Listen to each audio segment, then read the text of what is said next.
Hello and welcome to Border Crossing, essential information and opportunities for international businesses with Chip Hobecker. These podcasts are designed to help you get a better understanding of some of the most important current issues and problems that affect businesses. Chip will examine the key points, help you to see the advantages and disadvantages, and provide you with any help sheets and support that you need. And just so you know, Chip heads up both the consulting division and the turnaround and restructuring practice for the firm Raymond in the US. He has served as a court-appointed receiver, a chief restructuring officer, and as a fiduciary in international, federal and state proceedings in the US. He's also a board member for the National Association of Federal Equity Receivers, where he heads up the International Committee, and he's a fellow of Insol International. If you want to get in touch with Chip, he can be contacted via the Raymond's website or on LinkedIn. We hope you enjoy this podcast. In this podcast, Chip talks to Todd Gammel. Todd is a highly experienced advisor with a career of over 24 years in restructuring, and he heads up the Sydney Restructuring and Risk Advisory Division for HLB Mann Judd. He has experience in many sectors, including property, construction, retail, hospitality, IT and fintech, transport, cryptocurrencies and mining. And he has worked with a wide range of clients, from major banks and hedge funds through to law firms and business owners. Good morning, Todd. I think it's a little after 9 a.m. Sydney time. Good morning, Chip. How are you going? I assume it's the reverse over there. It is. It's evening over here. We've gotten snow, but it's starting to warm up. Are you starting to cool off yet, or are you still in midsummer's dream? It's high 20s again today. Sun's just about to break through. It's going to be another beautiful day. Well, every day is in Sydney, right? Most days. Most days. Well, really appreciate you spending some time today. Looking forward to chatting a little bit. Going to head down the road a little bit of learning some more specifically about you. Love to hear about the practice. Love to hear about the firm. And so with that, 23, 24, 25 years. How long at Mann Judd? 13. And thanks for the opportunity, Chip. I really appreciate it. Obviously, cherish the relationship we're building over the last year and a bit. Even though Raymond's only been part of HLB for a short period, it feels like a lot longer. Yeah, but for me, 26 years on pure restructuring insolvency. I haven't been tainted by doing audit or tax or any of those other sort of things. Started with boutique firm Ferry Hodgson, 8 years there, then across to Deloitte for 8 years in their restructuring team, and then came over for the opportunity at HLB to continue to build the practice that a couple of the other senior guys have built and now taken over. Fantastic. Yeah, it's there's a lot of recovered auditors in the restructuring world, so I'm glad to hear that you're not one of them. I am. So I have been through a lot of counseling and all that, but I'm officially all consulting now. So I hear what you're saying. So you've been kind of a little spot, big spot, and now middle spot, right? What do you find as far as the capabilities? My sense with what you do there is that you guys have the ability to do pretty much everything that the big guys do without the 1,000-person bench, but the culture and frankly the billing rates of not the big guys. Yeah, we do find that particularly at the moment, we're landing a lot of work where people need a solution as part of a process, and they come to us because we're the cost effective and can get things done that as part of a larger team. We play nicely with others, so we tend to find a solution in a lot of the ways through things. So yeah, we're in a very strong niche, and there's a couple of other guys who are at the same level in different firms, and we find that there's a lot of requirement for what we do where there's that understanding, capability and experience, but not necessarily the structure of the larger firms where they have requirement to deploy large teams and they have larger charge out rates. So our rates and our approach, which is largely partner director driven, so we get on the tools and get things done. Yeah, we call it the executive presence in the field, where it's the leaders that are out there most of the time. How about some of the industries you've been in? I've got on my list here property, construction, retail, hospitality, but some newer things, fintech and cryptocurrency too. What else did I miss? We obviously do a little bit of mining, and we also do some ESG things. We're looking at a couple of ESG issues at the moment around solar farms and all of those issues. And I know America's been through that sort of investment phase where everybody wants to do ESG things, and then some rationalisation comes through, and I think we're following along those lines now. But we still had Victoria shut down for 6 hours when one of the coal-fired power generators failed this week. So there's still a lot of issues around all of that that's going to happen. And then my first role was mainly hospitality, so that's sort of coming back around here as well. There's a lot of coffee shops and restaurants that are struggling, particularly in Sydney, where it's a very finicky sort of market. But the Mexican takeaway joints all seem to be flourishing. So, obviously coming from the U.S., the coffee culture in Sydney blows. I mean, other than Italy, you blow everything else away. So it's hard to imagine the coffee places not doing well. I've also had Mexican food there, and it is hard to imagine them doing well, honestly. So you'll have to educate me in how things are going now. How about every U.S. hedge fund collapse has a requisite Perth mining company with Brazilian gold operations. It's just in every single one. Do you guys get across the geography of Australia, or are you mostly on the Sydney-Brisbane side? Well, right now I've got a mine up in Northern Territory near Alice Springs, about 200 k's out of Alice Springs. It's a garnet mine, so non-precious. It's more for cleaning and for specialised cutting tools. We've had that for a while. We're hopefully trying to get rid of that now. It's got some issues around it. We got proposals out for jobs up in Queensland, and we have guys up in Queensland who we used to work with, who we deal with, and part of the HLB team up there is a restructuring guy as well. Melbourne traded, what would you describe it, a fintech in Melbourne through an administration project and a process and a restructure.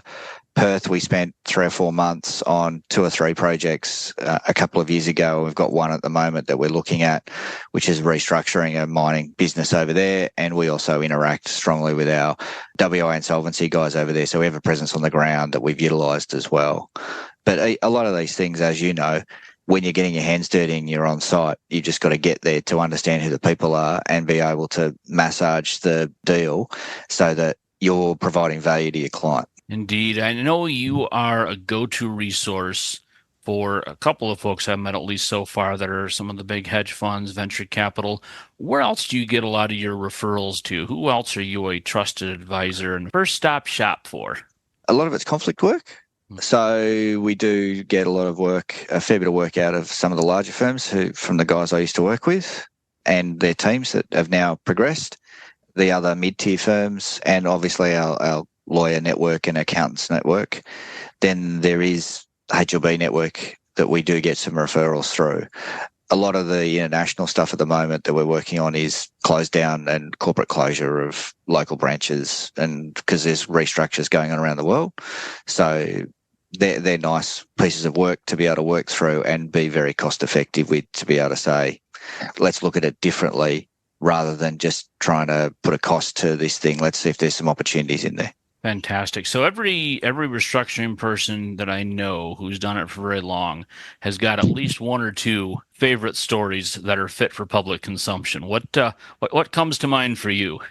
In terms of public consumption, another mining job where we were restructuring a mining job, and the proposed incoming chairman didn't like the attitude where we were requiring a vote in a creditors meeting and threatened to take me outside and headbutt me. But we managed to have a cuddle at the end of that after we got it through, and he understood that corporate governance wins the day. The same thing. It's the same sort of things that you have a lot of these times where you have these meetings and these battles with people and everything gets emotional, and there's somewhat of a misdirection of the emotion towards us, and we just need to be able to be comfortable that we are executing a process and a structure, and eventually everybody comes back around. But we have had things go missing, all sorts of things. I think we had a big settlement check on a installment of a large transaction of over $100 million, and the check went missing when it got back to the office. It was actually jammed underneath in somebody's drawer where it had been locked up to. But that caused 15 minutes of panic. All of those type of things, and just it always is surprising, and all of the industries are different. all the people are different. And it's part of the attraction to me is that you actually get in there and you get to treat people with respect and just be honest with them. I don't have as many stories as you where I get chased around as much. We've obviously had the threat. We all get threats and all those type of things from people who don't like what we're doing. But I don't have as many of those, and I have a few others which are probably not good enough for public consumption. Fair enough. So, you talk about the variety and the figuring out things, because every circumstance is different. It's different because of the facts and circumstances. It's different because of the people that are involved and the pressures, timing, all of those sorts of things. That's oftentimes been a source of stress when corporate training officers want to put together the checklist of how to train people. How have you found development? What have you personally done to help get the teams coming along to deal with what comes? As you know, there's only really one way to do it, and it's to actually get them to the experience of being on there and being part of the team. And sometimes we will drag people into the team just so they have been part of it. But one of my, he's now got his own sort of family business because he's moved out with them. One of my old guys was sat in a meeting where we got extremely aggressively, robustly discussed about some stock on a retail matter that we weren't going to pay for. And once everybody had vented, we calmed down and said, right, so what have you got? What are you going to do with it? Let's talk about whether we can work something out commercially. After 2 days of discussions and meetings, we actually agreed something to be able to buy the stock, which was branded with our brand, to be able to put it into a warehouse sale that we were putting together to sell through. So we actually got them their money back on that and a little bit of profit. And that creditor is now one of my clients who comes to me for advice on all of these things, because the commerciality of it is the major aspect, right? You find those solutions in those timings if you actually sit down, you can think about it, and everybody's willing to give you the information. The worst thing is where you're trying to find out a solution and nobody will give you the information, because, as you know, we're making decisions on the basis of what we have anyway, which is generally incomplete, but that's where your gut feel and your experience helps you actually work through it, and you talk about it and you come up with an option. Yeah, it's one of those things. I agree with you. The only real way to do it is get tossed into the swimming pool. It's hard to get lessons. Well, let's switch a second and talk more about the wider practice. Maybe start off with, where do you have physical presence? What offices do you have in restructuring folks in? So we have restructuring teams in Western Australia. We have a restructuring individual in Brisbane, and we're in Sydney. But obviously we travel. We also have a network of people that we can utilise who are consultants and experts in each of the other states. And Northern Territory we obviously head up to when we feel like we need to be hot.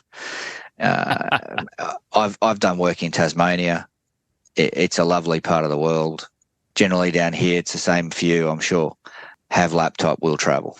Yeah, for sure. So let's talk a little bit about the corporate insolvency services that you guys offer. I always think about receiverships, of course, and we always think about bankruptcy, but what else do you have from the corporate side? So we do the voluntary administration process as well, which is our effective version of Chapter 10, Chapter 11, to be able to work through and restructure. And that is extremely flexible, so we use that a lot on certain things.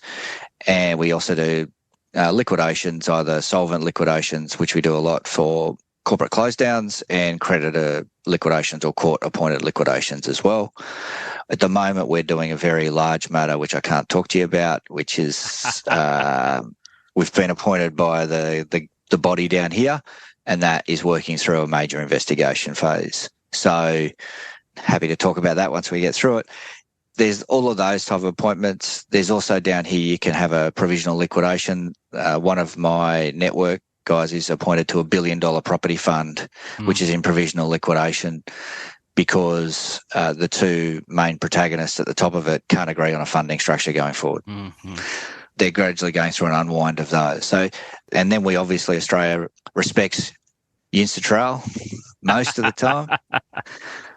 And we do like, I think there's common among practitioners down here. We do like the idea of the restructuring officer in the Caymans because it's similar to the way we sort of do it.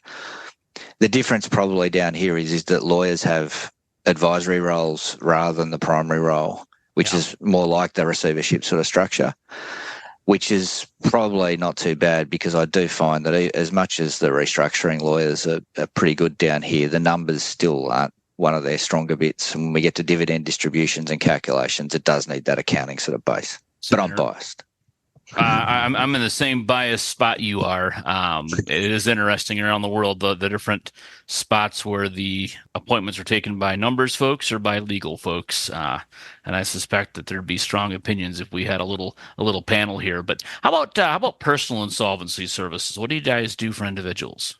So we do Chapter 10, which is a compromise. There's a couple of other compromise mechanisms down here, and then there's full bankruptcy. So Barry, who you've met, Barry Taylor, he's been doing this for longer than I've been alive. So he's done monster and worked on monster bankruptcy. So he's the one we go to with all of that, and we've got a team that specialise just in doing that. I think the interesting thing is the volume of that has gone up in the last sort of 6 months, but not necessarily in larger sort of, it's small 60 grand sort of bankruptcies. It's just people just sort of giving up. Gotcha. Interesting. So that's Barry. We probably was appropriate. We started with him as what we call the most veteran member of the team, the sage wisdom. Who else should we talk about from the squad? Matt Hocking is a liquidator as well. He's our emerging star. He's working on a couple of major projects at the moment and working on some other things in his private life. He's our next sort of development, and we're spending a lot of time on him. And there's a couple of other younger guys who are in our management team who are really pushing us along.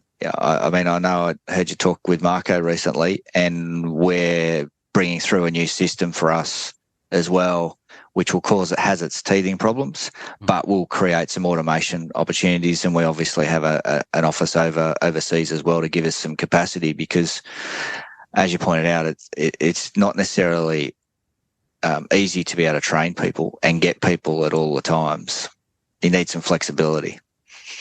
Yeah, it's no question. I mean, it's always an issue when you have to ramp up fast, right? You work really hard to get the big gig, and the big gig comes, and sometimes they come in multiples. Yeah.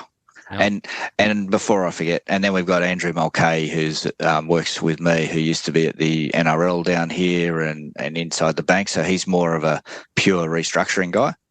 He doesn't. We drag him across the line every now and then, but he likes to stay outside of the insolvency sort of thing.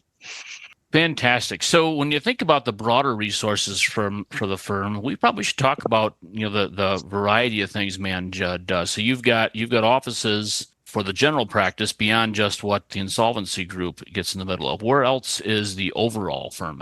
So the national firm keeps growing, and we're pretty much everywhere, all the major cities, and then some of the other cities. We have a large office that sits in Lismore, and they're a associate member.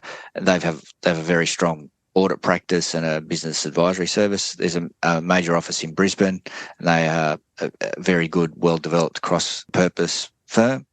The same with Melbourne, the same with Adelaide, and Perth is obviously runs a lot of audits for some reason. There's mining companies over there. I've heard that. Need a few of those. I've heard that. So there's a lot of mining companies over there, and they run a very good audit practice for that. We obviously in Sydney or New South Wales, we have Wollongong as well. So there are some smaller offices, regional offices scattered through. Tasmania, we have a reasonable presence. New Zealand, is a good team. And then we obviously have a Fiji office as well, which will all be catching up in May, I think, on the Gold Coast this year for our Asia, Australasia, we call it, conference. We'll see whether we can get you down and you can do your thing. Love to visit the Gold Coast. I haven't worked my way there yet, but we'll see if we can have some wonderful golf courses there, Chip. Well, I would expect with your hospitality background that you would have, for work, hit every golf course in Western or in Eastern Australia. Not yet. Still working at it. Unfortunately, work gets in the way of that, but my golf game does need a lot of work, so I will be apportioning some of my time to that over the next few years. Gotcha.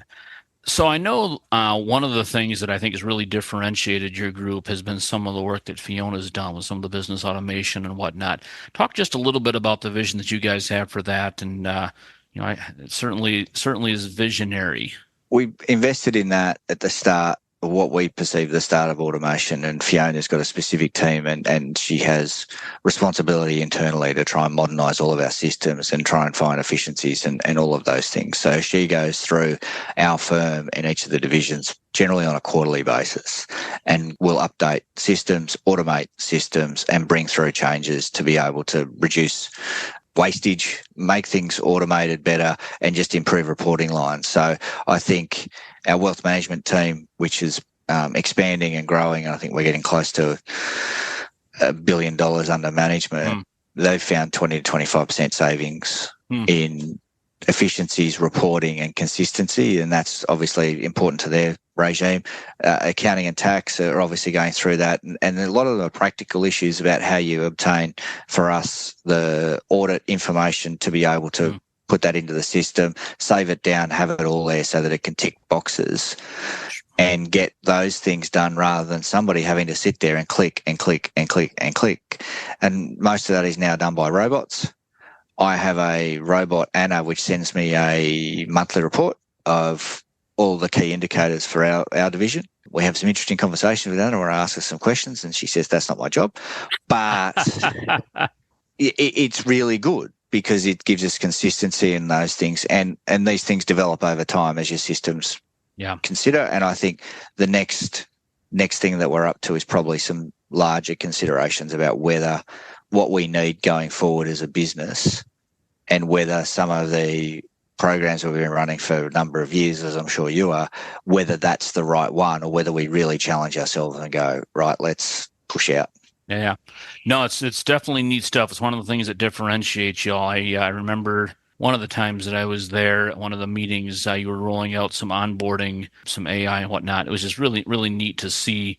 And I think especially with the generations coming on now, they're expecting that, right? They're expecting everything to be done on their phone. If you were in China, be on TikTok, but you probably can just use your iPhone in Australia still.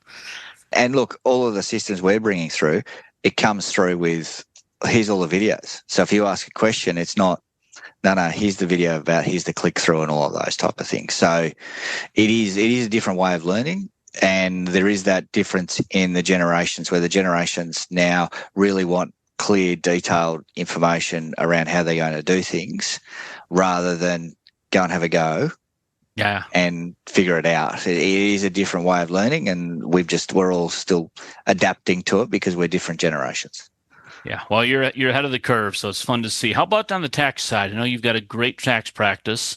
We interacted with you on some of your international clients' international needs, but what are some of the specific things to Australia? For investments down here, there's some capital gains issues, and there's withholding tax for overseas investments, particularly funding, but there are ways to sort of get around that. And it's important to just make sure that you set up the right structure. We're dealing with another subsidiary of an American company where they have global reporting obligations because they're big enough, so that the 15% tax aspect. So all of those things fall in that. And there's 3 or 4 of our partners who've got 15, 20 years plus of dealing with global issues, funds issues. We have a rather large funds management business, tax and accounting, which is expanding. And on top of that, then we have obviously our private client business, which is generally where a lot of our money ends up now with, as you would know, with our wealth management, as you go through the generational or the generation of it. And 7 or 8 partners, we're probably one of the larger tax practices outside of the big 4 and BDO. And I suppose we should touch on the A&A side since it's there. Now, you guys you're June 30 year ends, right? You're not calendar year? We do both. There are both, depending upon the ownership structure. So if it is US listings or whatever else, but yeah, it's vast majority is 30 June. So I sit amongst the audit team. We're in a corporate area, and generally they say we can't do anything after 30 June. Like they're boxed out until October, but then they're also boxed out around 31 March because of the 31 December year ends as well. So we talk about audit being available about 4 days of the year. So I understand this is, a powerful auditor lobby union has made it so that during summertime they're not busy. That's what I understand you saying, right? They've got the wintertime busy, and then as the fall kicks in, but they're good to go during the high time. Look, we could talk about what busy actually is for a number of hours, but yes, it is miraculous that they do seem to spend a little bit more time working from home during summer, and things are a little bit more relaxed. But it does get helter skelter. Particularly, I've had to work on a few going concern matters with them, and you're pushing deadlines, and it's almost like one of our matters. We should talk about the secondment programs just a little bit while we're there. I know that that's been a great source for the firm. Talk just a little bit about how that works, and for those folks who may be abroad who are watching this, especially from the HLB network, who don't know much about it, it's a great chance to advertise. Well, as you know, Chip, Sydney is a terrible place to come and spend 3 or 4 months. So my team gets trained in audit as well, so that we have some flexibility to be able to move through, particularly if they land some new work or if I have some other things that I need some assistance with. And I think going forward, you and I are probably going to need more audit sort of skills in what we're doing, because I think audit will be part of a process or a program. It's 3 months down here, 4 months down here. Unfortunately, we've had a few people who've come down and done it and not left, which caused a bit of tension between the parties. But as part of the network, it's a really good thing to do. And the audit team's pretty good. They have a very good attitude. We have a pretty good attitude in terms of the firm. Thursday night drinks were on last night. So there was a speech given, and everybody across the firm. The table tennis table didn't come out yet, but I assume that'll come out shortly. And it's all about getting to know everybody and moving through, because we're a big business. We're 200 people now, and obviously with the flexibility you have, you don't necessarily see people all the time. But for anybody coming down here, they will be welcome with open arms. There's a good array of work to be able to do. And then you get, most of the time, I'd say, weekends in Sydney where you can roll around the place, work on your golf game, or go and see all the sites, including Bondi, if you really want to. I don't know if 3 or 4 months is enough to see quite all the sites, but you definitely have a good start. All right, well, that's a great, I think, a great intro to you and the practice and the firm. I know you had a couple things you wanted to chat with me about, so we'll maybe transition to that. What's on your mind about the international web that we weave? Where do you see, I mean, you must see so much stuff coming out of the Caymans where there's going to be great opportunity over the next 3 to 5 years, because everything I see in a structured fund goes through the Caymans. And the appropriate entity to probably wind down is probably going to be there. So how do you think that's going to play out, and where should people be thinking about talking to you? Should they be coming and talking to you about structuring now and thinking about it before they get to that? Yeah, so many people don't realize that the Cayman Islands, at least a couple of years ago, I think were the 8th largest banking center on the planet. A lot of money rolls through there. I haven't checked the latest stats, but it's going to be in that neck of the woods. The islands are a fairly small place. I think there's 35 law firms, maybe 20 accounting firms. The money goes in there because it's a tax haven. There's no income tax. It's also a little bit of a estate planning haven, both from the identity of shareholders, and it's another step if you're trying to get at that money from someplace else. But it doesn't stay there, right? It goes into Cayman and then it gets deployed somewhere else. And so, what I'd tell you is that firstly, you have to understand what your options are in Cayman. And there's it's English law. There's very typical liquidator type actions where you've got creditors that haven't been paid for, I think, 90 days, and it's not very much money, maybe 25, 30,000 US. They've got standing to file a winding up petition. Lots of times those winding up petitions are filed, almost speculatively to try to figure out what's going on, because money goes into these investment funds in Cayman, and story after story after story is no one knows what happened after it goes there. There's little reporting, it's flipped out into whatever, sometimes somewhat innocently, sometimes less innocently. And so the winding up process is started almost as a discovery tool to figure out what has gone on. Liquidators get appointed. There's, generally speaking, provisional liquidators that are appointed first. They've got relatively little powers that have a lot more to do around finding things out than doing stuff. Same as it is down here. And is that because they've got straw directors up there as well? Is that the sort of theory? Yeah. So those accounting firms I mentioned, they are the on-island directors for everybody. A large part of their revenue is coming from being the directors. Having a board meeting on the boat twice a year to say you did it, and those sorts of things. Maybe for 100 companies at a time, but just following through with what's required. And so you get in, the winding up petition gets filed, and oftentimes it goes from provisional to official, and that's where the powers come in. What's interesting about Cayman, though, is that generally speaking, those are people on island who get a number of appointments. They're not, running to take over a mine in Perth or a manufacturing company in Detroit.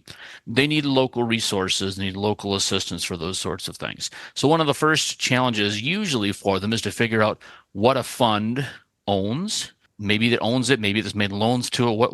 What are these various vehicles by which money has gone out? What are their options under contracts or agreements? Security. Yep. And then what are their options legally in these different jurisdictions? And so, the first thing I always think about when I hear that someone's lent money into Cayman, and usually the story is we don't know what happened, right? There's no more communication, there's no dividends coming out, we don't know what's going on. The first thing to do is to get with one of a couple of firms in Cayman. And just like everywhere else in the world, you've got a couple of really, really big firms. In some cases, they need those resources and they suffer those costs.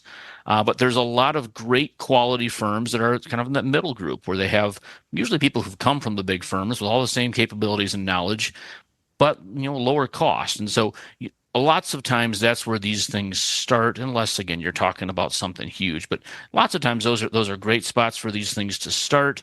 You figure out what your options are. There's now a restructuring officer option, which comes into play as well.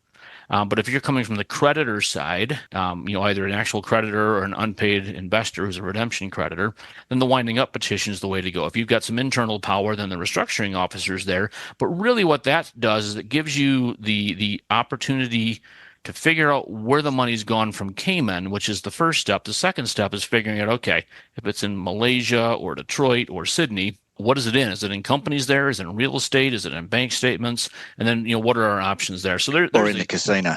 Or in the casino. I mean, that happens too, right? The money's gone somewhere and it's gone, right? I mean, it's been played in the slot machines, or someone's been eating really well, for a number of years, and you see all of these sorts of things.